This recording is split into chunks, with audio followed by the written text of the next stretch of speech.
Hello and welcome to another episode of For the Glory, an athlete empowerment production series brought to you by the Wattle Nest. My name is Rachel Condos Fields and I'm excited to introduce you to some of Australia's great sporting talent as we share their stories, celebrate their success and embrace the power of sport as a true connector in our community. Joining me today at the desk is our co-host and Australian track and field athlete, Nana Awasu. Welcome, Nana. Thanks, Rachel, for having me. How are you today? Really good, really good. Also joining us in the studio today is Brooke Bushkull, our Australian long jumper. Welcome to the studio, Brooke. Thank you. Thanks for having me. Our pleasure. Brooke, you have so many accolades and we're going to go through them later, but being in the school system with you, I've seen you hurdle, triple jump, sprint. Why long jump? That's a great question. I obviously grew up doing little athletics and gave every event a go, but long jump was really the event that chose me. I was quite quick as a sprinter and I just had sort of some natural spring in my legs as well. So yeah, putting the speed and the jumping ability together, it allowed me to really excel in long jump. So when you're at the start of a jump, you run down the track, what are you thinking when you take off? I try not to think too much, to be honest. I've got a few little cues that go through my head at the top of the runway, but it's really just absolutely go for it from the start. You want to be approaching the board at maximum velocity, so it's really just about, trying not to think too much about it, but obviously in training, that's when you sort of go through the technical elements of the jump and the takeoff as well. So yeah, just trying to keep things pretty basic, pretty simple. I was fortunate enough to be in Perth when you got your first Australian record. Did you know when you took off it was going to be a big jump? I did, yeah. Training had been going really well in the lead into that competition. So I knew that I was in really good shape. We had great conditions, a nice little tailwind. My first jump was a decent jump distance-wise, but I knew that there was definitely things that I could improve. And then, when that jump sort of came out, I straight away knew, as soon as I hopped out of the sandpit, I was like, that's a good jump. I didn't quite think it would be over 7 metres, like that definitely exceeded my expectations. But you can definitely tell when the jumps are good. So your PB, 7.13 metres if I'm right, but you had a 6-year drought of breaking your PB. Was it worth the wait and how do you persevere and keep going back?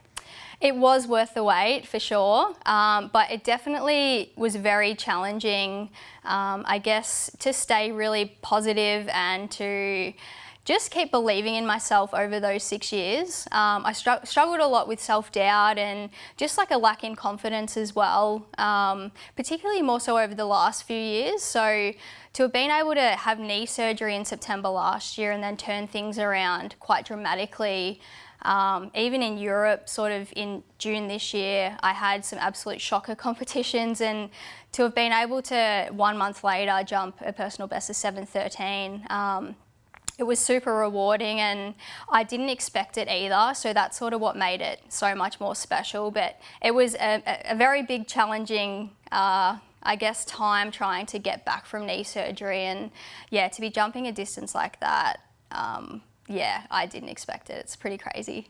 Absolutely impressive. And I know most of Australia were watching your efforts at the Tokyo Olympics, but not really understanding the pain that you were facing that day. And I understand you had several cortisone injections and things leading up to the event. Tell us about the mental strength and some of the techniques that you put in place to, stay focused on game day and get through the pain.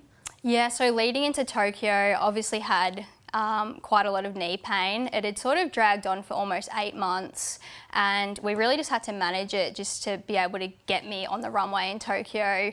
I could barely run. I was getting pain sprinting, I was getting pain jogging, I was getting pain taking off. So there was like very minimal things that I could actually do unless I was taking anti-inflammatories or having regular cortisone injections. So it was a pretty frustrating time, and I did have to work closely with a sports psychologist to try and keep me, in as best sort of shape possible, as well as just mentally it was super taxing on me. I remember rocking up to training and just not wanting to be there because I was in so much pain. I was trying to train through it. But it was really just about, trying to do what I could and also just focusing on the things that I could do rather than the things that I couldn't do. So it all really paid off. Like I just, had to do all the 1%ers and all the little things that were going to help me get to Tokyo in as best shape possible.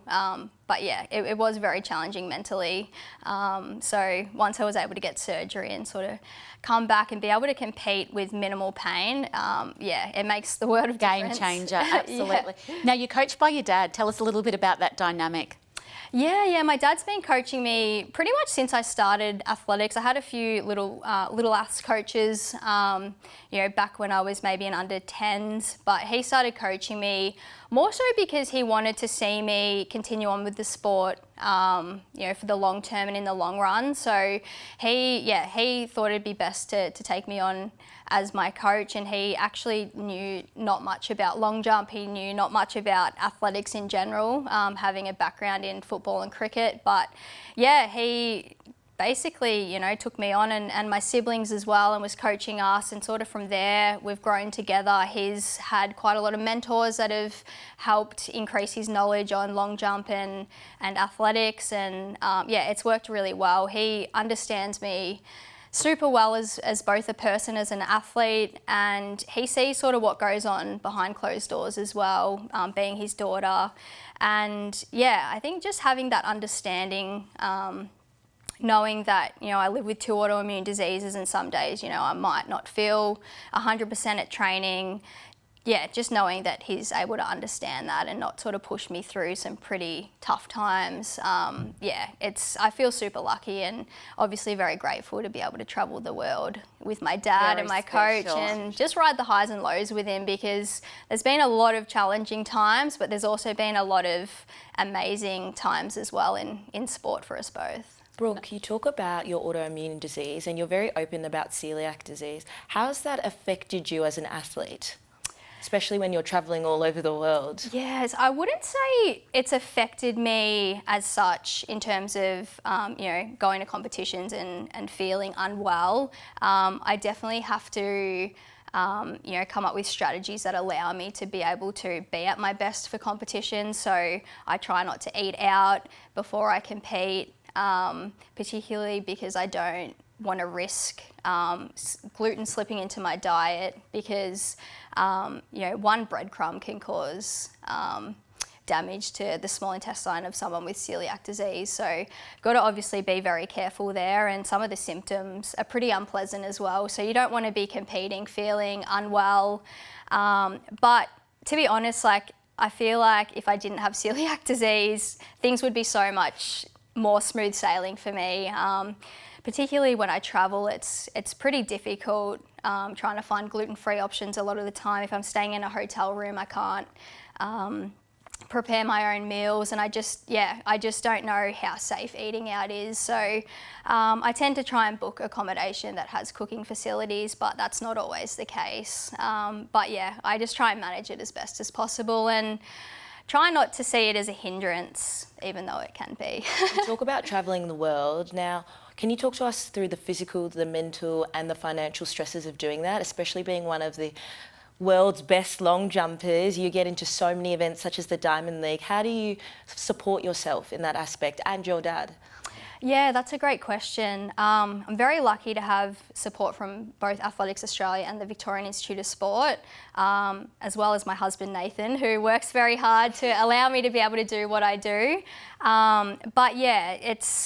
It's hard being an athlete. I don't have an apparel or footwear contract, and I literally have only had one for 2 years of my whole career, which I don't really understand. And I just sort of think about how much easier life would be for me if that was the case. And I think that's also led to a lot of the self-doubt and, in the last few years, just constantly feeling like I'm not good enough and I'm not worthy enough. And it's been difficult in that sense. But I do have a lot of great support around me, and that allows me to be able to travel overseas and just be at competitions in the best shape possible. And that's a good little leadway into why the Wattle Nest exists. So it's our goal now, Brooke, now that we've heard your story, we're going to go out there and hopefully find you a corporate sponsor, because like yourself, people are people like you are training 36 hours a week, travelling the world, and don't have the opportunity to maintain a full-time employment. So leave it with us, challenge accepted, and hopefully Australia will rise to the occasion. Before we finish up, I know Nana loves to play a game, and you've probably seen that training and laughing around with her. But she's got a game today called the Fast Four, which is a bit of a trivia quiz. So no pressure, but fire away, Nana. I've got some sports questions for you, Brooke. Oh gosh. The first one is, who's the first Australian to win the Tour de France? Oh gosh. I don't even know if I can think of any Australian cyclists. Is Cadel Evans one? Back yourself. Oh, You are correct. You are correct. My next question wow. for you is, what is the most popular sport in New South Wales and Queensland? Oh, it'd have to be rugby. 2 from 2. My next There you question go. is, and you were there, so I'm hoping you know the question Oh to God, this. pressure. How many gold medals did Australia as a whole team, all sports included, win at the Commonwealth Games this year? Oh gosh, I should have paid more attention to this number. I know. You do? Gosh, is it? 96? Oh, do you know? Can you give me a hint? I think it's 96. You're right. And bonus Say question, 96. do you know how many gold medals we won? I don't know the answer to that. 58. Close, 67. Okay. And my final question for you is, what is the annual horse race that is quoted as the race that stops the nation? The Melbourne Cup. Well done, Brooke. Smart 3 little out of 4. cookie. You know your sports knowledge. Brooke, before we wrap up, tell us what's next. So we have a World Championships next year in Budapest. So that's sort of the next major championships for me. But I'll be kicking off my season here in Australia, doing a few meets domestically.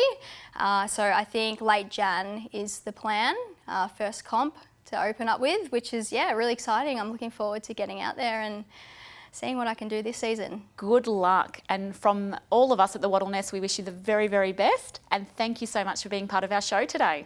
Thank you so much. Thanks for having me. No, thank you, Brooke. I've personally been following your career for a long time, and I can definitely see more 7-metre jumps in your horizon. Thanks, Nat. Oh, you've just reminded me of a jump.